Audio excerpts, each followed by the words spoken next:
The next thing we want to talk about was The Simpsons. I thought this was interesting because it brings up a more broader conversation about legacy shows and shows that are ongoing.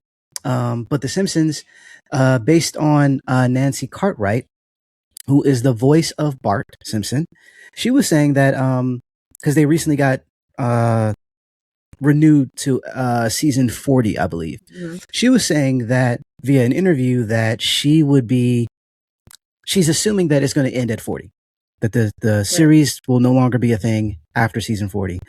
And people, she was asked, can you confirm that? And she's like, I can't. Um, if everybody's living, I can see us definitely doing it, doing it past 40, which That got is, that's a huge statement in and of itself, considering how long this that show has right been there. on. You know what I mean? But she was like, if there was a moment to end, 40 would be like, this is the time that she would call it. And I don't know if that's a desire, because she's had this job since 89. So, She can retire. I mean, maybe you want to retire. You feel me? Uh, but at the same time, the notion that she would still keep going if she was asked to do it, also was like, okay, interesting. Um, and so with that news, I was wondering, how do you guys feel about The Simpsons ending, and the idea of a legacy show ending? So if you think about legacy shows, we have any of the SVUs, whatever they are, all the letters. We also have the soap operas that have been going on forever and a day. I think Grey's Anatomy has hit that level of, has been Right. on for as long as I can freaking remember. What other shows? There's a bunch of shows that have like well over 30 seasons or whatever Yeah. the case may be that are still going, and people are still watching. You know what I mean? And how do you guys feel about not only The Simpsons possibly ending and what that can mean just for that series, but then also legacy shows altogether? Do you think they should end? Or have they been going on for too long? That sort of thing. What do you guys think? Tess, what do you think of that? Hey, well, first of all, it's still kind of amazing that the Simpsons is still on. Like Facts. sometimes I'm like, oh, it's still on, it's still running, there's still new episodes. Because even if there weren't new episodes, it would still be on in my mind. Not new episodes, but it still comes on It's every day syndicated. at the same time. It's syndicated. It's still there.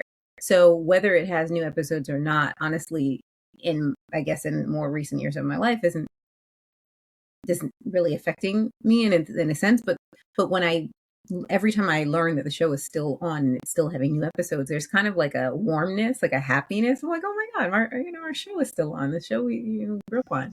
Right.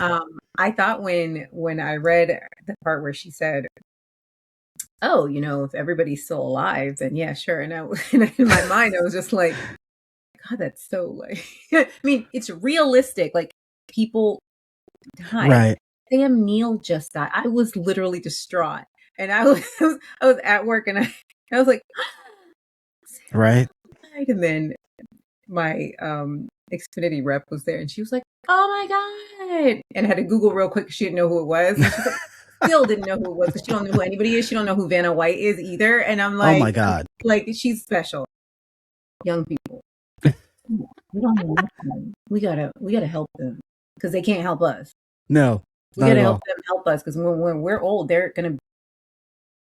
Anyway, moving on. So she said that, and then I was like, "Well, wait a minute, but what's her face did die? The teacher, the lady, she did die. She Yeah, actually she did did. die." And I'm like, "Oh my goodness!" And I'm like, "Well, yeah, people, if everybody is alive, yeah, sure, keep doing it, just for the togetherness and the love, because look what happened with Archer. People really did die, and then it's like, oh, well, you can't do this show without Mallory. You can't do this Right. show without Jessica Walter, and then they didn't, Yep. and."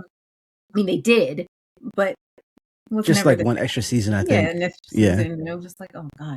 But I'm happy for them, and I'm happy for us that we still have it, even though I don't actually watch it anymore. But I mean, if somebody just gave it to me and said, "Oh, by the way, here's the last few years of The Simpsons," and I would be like, "Oh, cool, yeah." I think I don't know where to find it, which is a weird thing to say. It's just that I'm not trying hard because, again, Interview with the Vampire.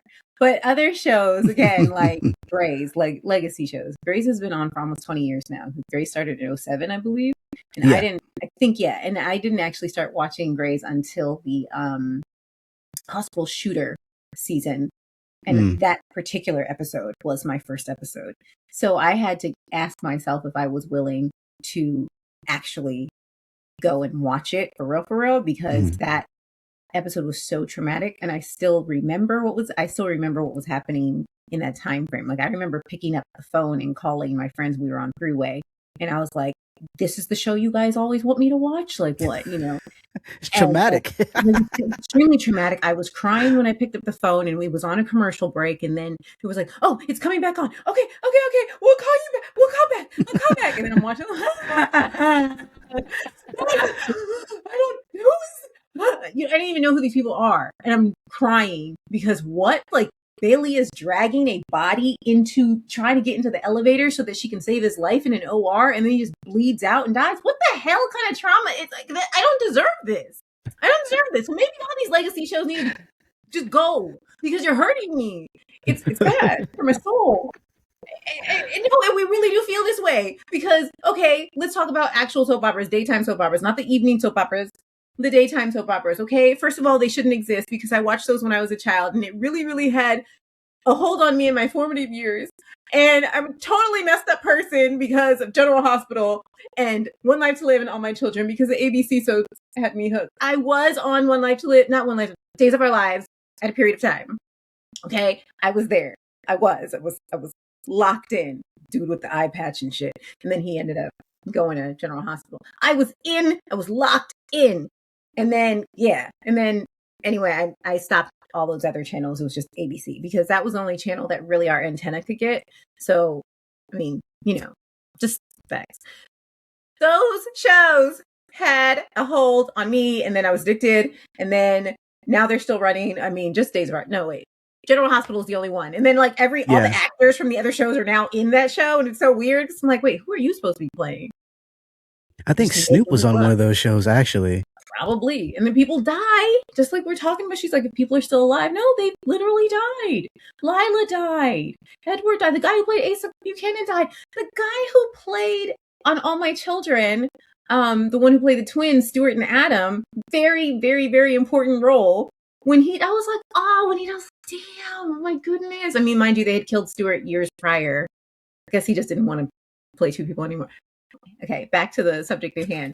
These legacy shows. It is definitely emotional. Like, these shows take you through these roller coasters, and then you are living your life while these shows are happening. You know what I mean? Right. You are growing with the show. You can literally say, I've been watching this show since I was 5.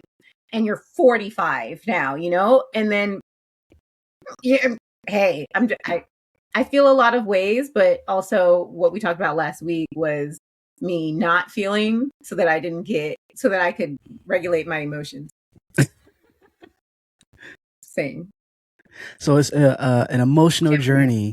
So then, if that's the case, will you feel bad if it goes off? I don't think I think that I'm gonna feel something like, oh man, no new episodes. But like I said, I haven't consumed a new episode of The Simpsons in years. And what I do consume probably is the little bits when, of course, they, their social commentary is always like on point. And so like if somebody's like, oh, by the way, this episode just happened, this is a clip, and then I see it and I'm like, I mean, they've always been able to predict the future. Comedians always know something. You know what I mean? Like, these writers always know something. It's almost like, what was that?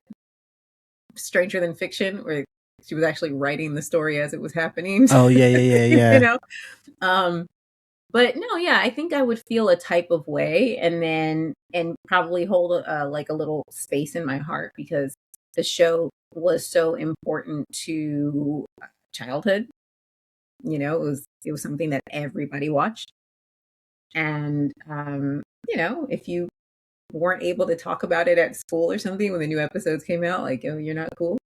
So there's that. But I mean, we're not experiencing that anymore. At least we shouldn't. We are literally in our 40s, and if we are experiencing this in our 40s, you're in an abusive relationship with whoever is making you feel that way, and you might need to seek help. Well, I don't know, because the way people feel about some of those shows you mentioned earlier, I'm just saying, Game of Thrones and such, yeah, they'll make you feel the way. You haven't watched it yet? How could you? Look, like, because I'm not watching it. I'm not. It's just I'm not. Romeo, what about you? How do you feel about the Simpsons possibly ending? I think I feel the way same way as Tess. I grew up on The Simpsons. When I Mhm. didn't have cable TV, I was still able to watch The Simpsons because it was on network TV. Yep. Like Tess said, we're in our 40s and we're able to not be as well. Sometimes I am connected. I fell off the Grey's Anatomy bandwagon. I was one of those, but that show had too much trauma for me. I couldn't deal with it all. Kind of one of the reasons I haven't got back on the what's the other show with Zendaya? I couldn't get back on that show. Oh, Euphoria. Don't even. There's so much. There's so much trauma, and I'm like, I have real life that has Right. trauma and hurt and stuff. Right. I don't know if I can deal with your trauma and my trauma, and No. Right. But I have a fond memories of watching The Simpsons and growing up with them. I can remember certain episodes, like the Michael Jackson episode, where I was when I first seen that episode. Yeah.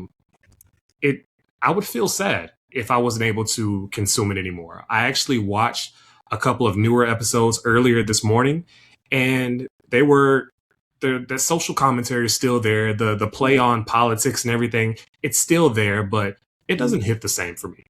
I'm older and I don't consume Simpsons as much, so I would feel sad if it left. But as far as legacy shows, if it goes, it goes. If it goes, it goes. I think part of me would feel away. Sorry, I'm trying to fix my camera. It's being a jerk right now with the I don't know why it does. Nothing happened.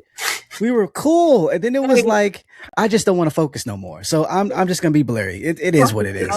But yeah, so I think for me, I would feel away a little bit because it is like something not like the idea of getting older and certain institutions or certain things just disappearing bother me from time to time, and I think that's a part of growing up anyways. But like I remember when they were talking about potentially getting rid of PBS, like, you know, children don't need to watch Sesame Street and all this other stuff, and thankfully that, you know, PBS and a couple other stations were helped by different companies. Like Netflix got the rights to Sesame Street. I think YouTube also has Sesame Street on there and stuff like that. And so it was like, oh, these are like cool things that should be preserved. Even if they do end, like I think people should be able to still go back and see them. As far as the other legacy shows, I think it would be weird not to have some form of SVU or not New York Undercover. God, Hey, New York Undercover needs coming.